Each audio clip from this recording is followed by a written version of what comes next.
ఇంకొకటి మనకు ఇండియాకి సంబంధించిన డైట్‌కి సంబంధించినంత వరకు ఎక్కువ మటుకు పొద్దున లేస్తే పిడికెడు బాదాం పప్పు లేదంటే క్యాష్యూ నట్స్ తినే అలవాటు చాలామందికి ఉంటుంది.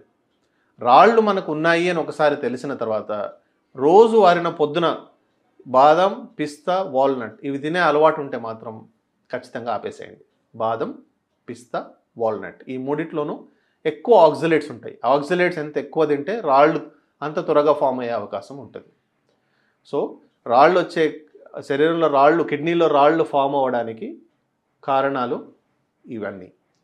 ఇంకొకటి కొంతమంది చిన్న పిల్లల్లో కూడా త్వరగా రాళ్ళొస్తాయంట కొంతమందికి. వాళ్ళకి పుట్టుకతోనే శరీరంలో ఈ రక్తంలో కొన్ని డిఫెక్ట్స్ వల్ల కిడ్నీలో రాళ్ళు ఫామ్ అవ్వచ్చు. పీడియాట్రిక్ స్టోన్స్ అని అంటాము. వాళ్ళు ఆ చిన్న వయసులో సంవత్సరం బిడ్డల్లో కూడా రాళ్ళొస్తాయండి. ఏం భోజనం చేశారని రాళ్ళొస్తాయి వాళ్ళలో. సో అది భోజనానికి సంబంధించింది కాదు. మెటబాలిక్ ఎర్రర్స్ అంటాం. ఇది కూడా ఒక కారణం. చిన్న పిల్లల్లో రాళ్ళు రావడానికి